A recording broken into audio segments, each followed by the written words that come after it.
Olá, nação azulina, sejam bem-vindos a mais um vídeo aqui do Chaves Gemista para a gente conversar com vocês sobre as mensagens que estão sendo repassadas pela diretoria de futebol do Clube do Remo sobre o atual momento na temporada, sobre a continuação do trabalho do técnico português Antônio Oliveira.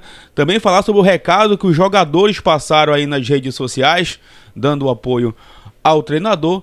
E também falar sobre a rodada, o Leão Azul que segue na mesma posição, mas pode ainda cair na tabela de classificação hoje à noite se acontecer o resultado contrário. E também falar sobre um tabu que o Clube do Remo vai precisar quebrar no próximo sábado diante do Coritiba. Antes eu peço muito que vocês deixem o like aqui no vídeo, é muito importante para que ele chegue no máximo de remistas espalhados por este mundão afora. A meta de likes, mais uma vez, é de 1000 para este conteúdo. Clica também no botão hypar para que o conteúdo fique no topo da plataforma e o YouTube siga recomendando aqui o nosso trabalho. E claro, verifique também a tua inscrição aqui no Chaves Gemista. Lembrando, chegando na marca dos 50 mil inscritos, tem sorteio de 3 camisas do Clube do Remo para vocês aqui no Chaves Gemista. Vem com a gente!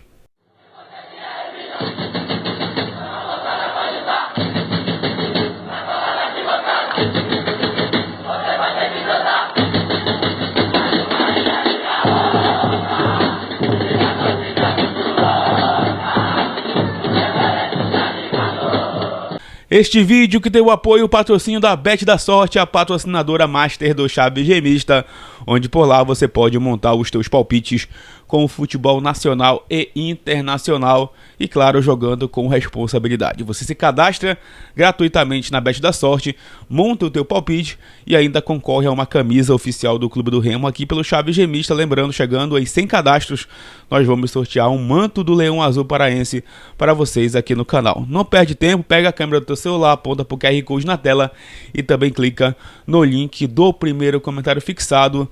Bet da Sorte, sua felicidade é aqui. Bom, primeiramente eu quero conversar com vocês sobre o tabu que o Remo vai precisar quebrar lá em Curitiba, diante do Coxa. O Remo nunca venceu a equipe do Coritiba jogando na capital paranaense. Só tem uma vitória na história contra o Coritiba, que foi justamente no primeiro turno, com aquele gol do Pedro Rocha, ainda na era Daniel Paulista.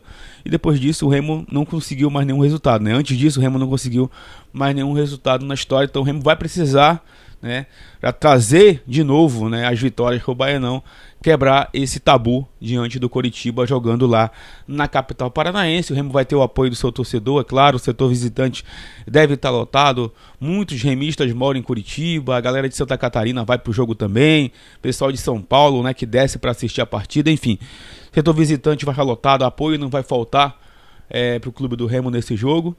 Mas os jogadores em campo vão precisar dar resposta, além, claro, da comissão técnica, depois aí da manutenção do trabalho do português, Antônio Oliveira. E os jogadores, inclusive, né, que postaram nos seus stories aí, apoio à comissão técnica, todo mundo fechado ali. Acho que alguns jogadores só que não postaram, né, essa mensagem aí ao treinador português. E eles aí estão nessa espécie de fechamento com a comissão técnica. O Remo que deve ter duas novas opções no próximo sábado, né? O Iago Ferreira e também o Eduardo Melo, que devem ter os seus nomes publicados no bid da CBF até sexta-feira. Se caírem com o nome do bid, poderão, obviamente, ser relacionados para este duelo contra o Coritiba. E o Remo pode não ter aí, tá, Cantígio e Pavani novamente, já que eles estão entregues ainda ao departamento médico azulino. Lesão aí muscular, né? A gente sabe que não é do dia para noite que sara, né? Já tem uma semana aí do jogo contra a equipe do América, 10 dias na verdade do jogo contra o América, mas geralmente ainda demora um pouquinho para recuperação. Então ele ainda segue como dúvidas, mas tomara que eles consigam se recuperar para o jogo do próximo sábado contra a equipe do Coritiba. Ontem o Criciúma tropeçou, né? Tropeçou não, empatou fora de casa, né? Contra a equipe do Atlético. O Criciúma fez 1-0 muito cedo e depois teve um jogador expulso. O Atlético empatou, quase vira inclusive no segundo tempo. Mas esse resultado foi muito bom para o Clube do Remo, porque manteve o Criciúma atrás da gente na classificação. E hoje à noite a gente vai precisar secar o Avaí também, que entra em campo pela Série B. E se o Avaí vencer, a gente perde uma posição. Então temos que secar o Avaí aí, para que o Remo não caia do 5º lugar. Lembrando, né, nada disso seria necessário se o Remo tivesse feito a parte dele contra a equipe do Botafogo de Ribeirão Preto.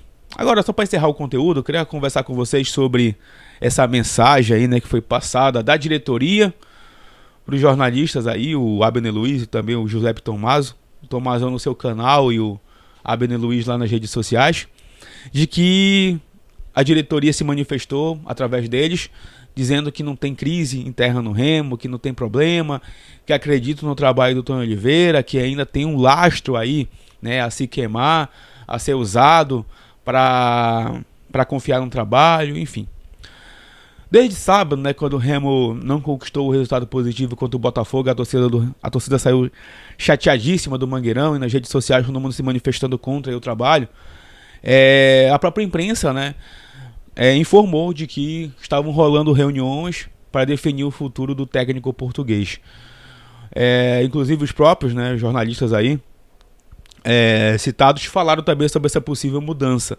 O Abner até falou de que a diretoria estava dividida aí e poderia ter essa troca no comando técnico. E a diretoria acabou informando ao Abner, né, de que não existiu essa divisão, de que todo mundo estava fechado aí em prol do técnico português. E assim, cara, eu vou trazer minha opinião sinceríssima para vocês aqui, tá? Para mim isso aí é uma informação, uma mensagem que eles passam para os jornalistas para, de uma certa forma, né, tentar acalmar o ambiente, tentar deixar o torcedor mais tranquilo, mas o torcedor do Remo, ele não é burro, né? Ele sabe muito bem de que, sim, existe esses problemas aí, existe, sim, essa divergência de opinião no departamento de futebol do clube do Remo, isso aí é nítido para todo mundo, sobre o que está acontecendo, e é óbvio que a manutenção do trabalho do português vai depender de um bom resultado no sábado, tá? Vai depender desse resultado no sábado. Inclusive, o Abner informou de que vai ter aí, né, uma espécie de entrevista coletiva da diretoria ainda essa semana. É o que eu falo. Quando o Remo empatou com o Botafogo e começaram a cogitar aí essa possível mudança, e a imprensa, os canais, né, as páginas começaram aí a informar de que poderia ter essa troca, por que o Remo não veio a público e manifestou dizendo que não é verdade? Não pensamos em troca, estamos fechados com o português. Porque todos nós sabemos que sim, aconteceram essas conversas. Então, se não tivesse nenhum tipo de realmente de problema, já teriam vindo a público, já teriam conversado e teriam dado explicação. Vai ter aí essa entrevista coletiva, que é aquela coletiva mais, né, de dar apoio aí à comissão técnica, de que os jogadores precisam entregar mais, os próprios jogadores durante essa semana vão dar entrevista na sala de imprensa do Baianão dizendo que estão fechados, que o trabalho está bom, enfim, gente. Vocês sabem muito bem de que o futebol ele é desempenho e ele é resultado. E no momento o Remo não tem nenhum dos dois, porque o aproveitamento do português é muito ruim nesse momento e o trabalho dele é ruim também. Então não adianta muito vir com informações, com mensagens, né, dizendo que não existe problema e de que tá tudo certo, que não tá. E não tá. Se você pega hoje qualquer postagem do Remo nas redes sociais, seja de qualquer evento ou de qualquer informação, com alguma foto que seja, não tem uma postagem que não tenha uma crítica do torcedor em relação ao nosso momento. Eu já repeti isso 1 milhão de vezes para vocês. O torcedor tá revoltado porque ele sabe a oportunidade que o Remo tem esse ano de chegar numa Série A depois de tanto tempo. Depois de 30 anos de chegar numa Série A. E ele sabe que se passar esse ano, dificilmente, pelo menos não tão cedo, o Remo não vai brigar novamente por um acesso à Série A, porque ele sabe que esse ano a possibilidade é real. Não tem uma equipe sobrando na competição e o Remo tinha que estar ali nas cabeças, tinha que estar ali nas primeiras posições. Sim, gente. Sim, porque esse é o nosso objetivo nessa Série B, é lutar pelo acesso. Então o torcedor está certíssimo. E ele não é burro, ele enxerga o jogo, ele sabe que tem muita coisa para melhorar. Mas é como eu já falei aqui no canal, não vou ficar só batendo no treinador. A minha diretoria também tem responsabilidade muita. E os jogadores também agora dentro de campo. Inclusive com esse apoio público dado à comissão técnica, eles também, mais do que nunca, assumem a responsabilidade sobre os maus desempenhos deles e sobre os resultados ruins que não estão acontecendo. O torcedor do Remo, ele está ávido por uma melhoria. Não só de resultado, repito, mas de desempenho. Nosso desempenho é ruim nesse momento da Série B, pessoal. Então, tá aí, né? A mensagem foi passada, o torcedor agora vai ter que aguardar o próximo jogo, né? Torcer por um milagre lá em Curitiba que a gente consiga um bom resultado. Mas é isso, eles sabem muito bem que as coisas no Baianão, nesse momento, né, não estão bem, e de que só os resultados, só uma melhora no trabalho é que vai fazer com que as coisas voltem aos eixos e o Remo entre nesse G4 da Série B para não sair mais, se Deus quiser. Queria muito saber a opinião de todos vocês aí nos comentários. Não esquece de deixar o like, de verificar a tua inscrição, de comentar os assuntos desse vídeo, que em breve a gente retorna para falar mais sobre o Leão Azul Paraense. Tamo junto, valeu!